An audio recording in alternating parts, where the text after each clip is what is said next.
How to make grape lollipops by Ashley. Step 1. First step is to get your grape juice out. You will need half a cup. Next, pour the grape juice in a small pot. Put the pot on the stove at high heat. You will need to reduce your grape juice to 2 tablespoons. This could take a couple of minutes.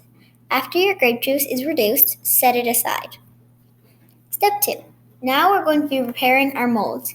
You can use real molds, but I'm going to show you how to make homemade ones. Get out 2 to 3 cups of icing sugar. Also, you will need a baking tray. Then, pour the icing sugar onto the baking tray and spread it out. After that, using your spoon, you're going to want to make dents in the icing sugar that is a couple centimeters deep. Step 3. Get out your lollipop sticks and place one at the bottom of each one of your pre-made molds. Have them about halfway in each mold so they hold onto the candy part well. Step 4.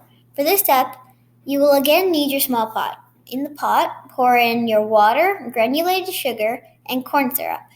Next, put the pot on the stovetop at high heat. Stir. Using your thermometer, bring the temperature to 300 degrees Fahrenheit and then take off heat. Step 5. Mix the reduced grape juice into the corn syrup, sugar, and water mixture quickly. After, pour the melted candy into the molds and wait till they are hard. When they are fully hardened, rinse off the icing sugar with cold water. Next, dry the water off with a paper towel. Enjoy!